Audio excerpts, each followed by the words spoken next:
नमस्ते। मैं हूं संजय दीक्षित और आप देख रहे हैं दी जयपुर। इस वीडियो को शेयर करें, लाइक करें, चैनल को सब्सक्राइब करें और साथ में हमें पत्रम पुष्पम के साथ अनुग्रहित भी करें।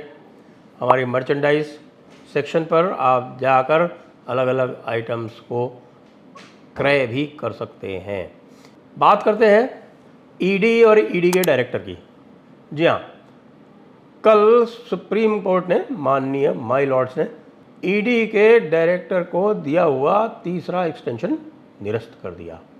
वैसे आपको बता दें कि ईडी का पहले कार्यकाल 2 वर्ष का हुआ करता था। उनको पहले 1 वर्ष का एक्सटेंशन दिया, फिर 2 वर्ष का दूसरे वर्ष एक्सटेंशन दिया। यानी 2018 में उनकी नियुक्ति हुई थी, 2020 में एक एक्सटेंशन, 2020 में एक एक्सटेंशन 1 वर्ष का, फिर 2021 में दूसरा, फिर उसके बाद फिर उन्होंने एक सीवीसी और ईडी के कानूनों में संशोधन करके उनके दोनों के जो चीफ हैं उनका कार्यकाल कर दिया 5-5 साल। इससे पहले 2021 में सुप्रीम कोर्ट ने ये आदेश किया था कि भाई इनको अग्रिम एक्सटेंशन नहीं दिया जाए। मिस्टर संजय मिश्रा, जो कि एक इंडियन रेवेन्यू सर्विस के अधिकारी हैं, बात यह आती है कि सुप्रीम कोर्ट ने ऐसा क्यों किया, इस पर तो हम करेंगे।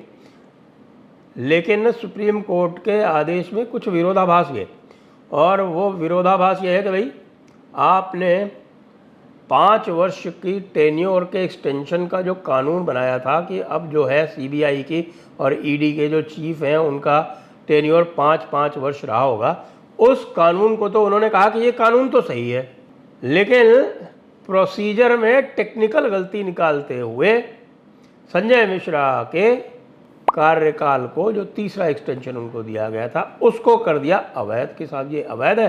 क्यों? क्योंकि साहब हमने इसके ऊपर डायरेक्शन जारी किए थे, तो आप जो है वो मैंडेमस को नलिफाई नहीं कर सकते दूसरा कानून बना के। यार ये कौन सा नया एक वो आ गया कि मैंडेमस और सर्शरी में अलग अलग डिफरेंस हो गया। देखिए 5 तरह की रिट होती हैं। पहले आपको ये बता दूं, तो 5 तरह की रिट होती है, या कौन सी होती हैं? वो होती है मैंडेमस, सर्शरी, हैबियस कॉर्पस, को वारंटो और प्रोहिबिशन। ये 5 तरह की रिट जो है वो कॉन्स्टिट्यूशन में लिखी हुई हैं, लेकिन संविधान जो है इन 5 तरह की रिट का क्या स्कोप होगा वो नहीं बताता। जुडिशरी जहाँ पर भी कॉन्स्टिट्यूशन साइलेंट है, जहाँ पर भी संविधान ने प्रावधान को विस्तार में नहीं बताया है, उसका वो सदैव लाभ उठाता है और उसको अपने हित में इंटरप्रेट करता है, उसकी व्याख्या अपने हिसाब से कर लेता है। और जहाँ कहीं भी कोई कॉन्स्टिट्यूशनल प्रोविज़न नहीं होता वहाँ भी वो कई बार गढ़ भी लेता है। लेकिन यहाँ पर तो स्पष्ट कॉन्स्टिट्यूशनल प्रोविज़न है, 5 तरह की रिट है, और सभी रिट में जो है, जो भी लॉ डेवलप हुआ है वो बाई प्रीसीडेंट हुआ है, यानी पूर्ववर्ती जो कानून ले डाउन किया है सुप्रीम कोर्ट ने आर्टिकल 142 में, उसके अनुसार वो सारा कार्य होता है। अब यह बिल्कुल स्पष्ट है कि यदि मान लीजिए सुप्रीम कोर्ट किसी प्रकार का निर्णय दे देता है किसी भी मुद्दे पर, तो उसके ऊपर कानून का राज है, कानून बनाया जा सकता है। तो हमारे जो माय लॉर्ड्स हैं उन्होंने एक नई तरह का इंटरप्रिटेशन कर दिया, जो कि पूरी तरह से मेरे विचार में, जिसको मैं कह सकता हूँ कि मेरे सम्मानजनक विचार में, हमारे सम्मानित सुप्रीम कोर्ट ने एक बहुत बड़ी इसमें गलती की है। और ये जो पुराने जो 5 जजेस के जजमेंट्स हैं, 7 जजेस के जजमेंट हैं, 11 जजेस के जजमेंट हैं, इन सब के उलट जाती है। तो वैसे इससे कोई विशेष अंतर तो पड़ा नहीं, और ये विशेष अंतर नहीं पड़ा, ये हमारे होम मिनिस्टर अमित शाह ने कह भी दिया, क्योंकि संजय मिश्रा के 5 वर्ष में केवल 4 महीने बाकी रह जाते हैं। 31 जुलाई तक जो उनकी टेन्योर बताई गई है कि 31 जुलाई के बाद उनके केवल 4 महीने रह जाते हैं। 31 जुलाई तक भी उनकी टेन्योर इसलिए प्रोटेक्ट की गई क्योंकि वो कह रहे हैं कि इस समय FATF का कार्य चल रहा है। FATF को ये बताया जाना है जो उनके जो मनी लॉन्ड्रिंग के बाबत जो भी उनकी इंक्वायरीज़ हैं उसका कार्य चल रहा है इस समय, तो इसलिए उनको समय दे दिया गया कि ठीक है, आपको 31 जुलाई तक का समय दिया जाता है, तब तक आप नया ED का डायरेक्टर चुन लीजिए। अब कहने का अर्थ ये है कि भाई इससे अंतर क्या पड़ा, जो अमित शाह कह रहे हैं कि ज़्यादा खुश मत हो। क्यों? क्योंकि हमारे जो कांग्रेसी हैं ना, उनको बड़ी छोटी छोटी चीज़ों में बड़े खुश होने की आदत है। देखिए, इम्पैक्ट कुछ नहीं है। 4 महीने उनका कर्टेल हो गया, तो 4 महीने वैसे भी 4 महीने बाद 5 वर्ष के आगे तो वो जा नहीं सकते थे, जो कानून बनाया गया था उसके भी मुताबिक 5 वर्ष उनको पूरे होने वाले थे नवंबर में। अब आपने उसको करा के भाई 4 महीने आपने कम करा दिया, उसमें आप बड़े खुश हो लो। तो यही अमित शाह ने साफ साफ बता दिया उनको कि ज़्यादा खुश मत हो भाइयों, खुश होने की कोई आवश्यकता आपको नहीं है। खुश होने की आवश्यकता इसलिए भी नहीं है कि जो बेसिक लॉ है उसको सुप्रीम कोर्ट ने प्रोटेक्ट कर दिया है। वैसे जैसा मैं कह रहा हूँ, सुप्रीम कोर्ट ने काम बड़ा अजब किया कि साहब 5 वर्ष तो है, वो तो लॉ तो ठीक है, लेकिन इसको जो है हम 5 वर्ष नहीं होने देंगे। इसको जो है हमारी जिद है, हमारा अड़ाड़ी है, इसको तो हम 4 साल और 8 महीने में ही निकालेंगे। क्यों भाई?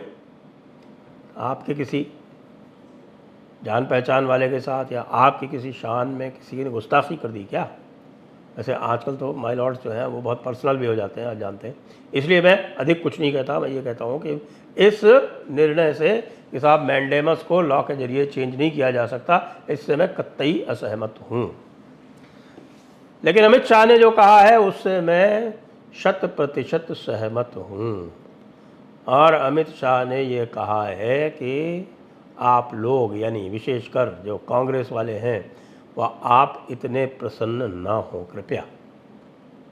क्योंकि देखिए, ईडी जो है पहले क्या करती थी? पहले ईडी का कार्य था, एक उनके पास हुआ करता था FCRA, foreign contribution regulation act, उसको, और एक होता था फेरा, foreign exchange regulation act, FCRA नहीं FERA, foreign exchange regulation act. उस फॉरेन एक्सचेंज रेगुलेशन एक्ट का एडमिनिस्ट्रेशन ईडी किया करती थी। यदि कोई फॉरेन एक्सचेंज में किसी प्रकार के गड़बड़ झाले होते थे तो वो उसमें इंटरफेयर करती थी। उसके बाद में क्या हुआ कि भाई ये फेरा जो है उसको तो डीक्रिमिनलाइज कर दिया गया, कि उसके जो क्रिमिनल प्रोविजंस थे वो हटा दिए गए, उसका नाम कर दिया गया फेमा, यानी फॉरेन एक्सचेंज मैनेजमेंट एक्ट। और उसमें केवल पेनल्टीज़ के प्रोविज़न रखे गए, उसमें जो जेल इत्यादि का प्रोविज़न था वो हटा दिया गया। साथ में आया PMLA, यानी prevention of money laundering act. अब जो मनी लॉन्ड्रिंग एक्ट है, देखिए मनी लॉन्ड्रिंग तरह तरह से हो सकती है। मनी लॉन्ड्रिंग देश में भी हो सकती है, विदेश में भी हो सकती है।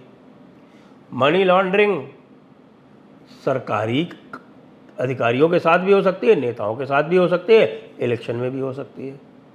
मनी लॉन्ड्रिंग कंपनीज भी कर सकती हैं। मनी लॉन्ड्रिंग विदेशी एजेंट भी कर सकते हैं। मनी लॉन्ड्रिंग विदेशी संस्थाएं भी कर सकती हैं। मनी लॉन्ड्रिंग NGO भी कर सकते हैं। यानी मनी लॉन्ड्रिंग एक ऐसा प्रावधान है जिसके माध्यम से ईडी ने लगभग सभी को कवर कर लिया। जितने भी आर्थिक अपराध हैं वो मनी लॉन्ड्रिंग की जद में तो आ ही जाते हैं।